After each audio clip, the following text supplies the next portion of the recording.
राजा जनक एक यज्ञ जोठानी यज्ञ धनुष अति भारी के हाजियो यज्ञ धनुष अति भारी राजा जनक एक यज्ञ जोठानी यज्ञ धनुष अति भारी के हाजियो यज्ञ धनुष अति भारी सब देवतन कहो नेवत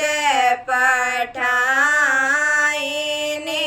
सगली भूपति सुनिया के हाजियो सगली भूपति सुनिया राजा जनक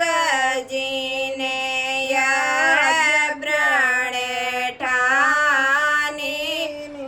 जे यह धनुष उठाई के हाजियो जे यह धनुष उठाई जे यह धनुष उठाई के तोड़ी सीता का देव बियाही के हाजियो सीता का देव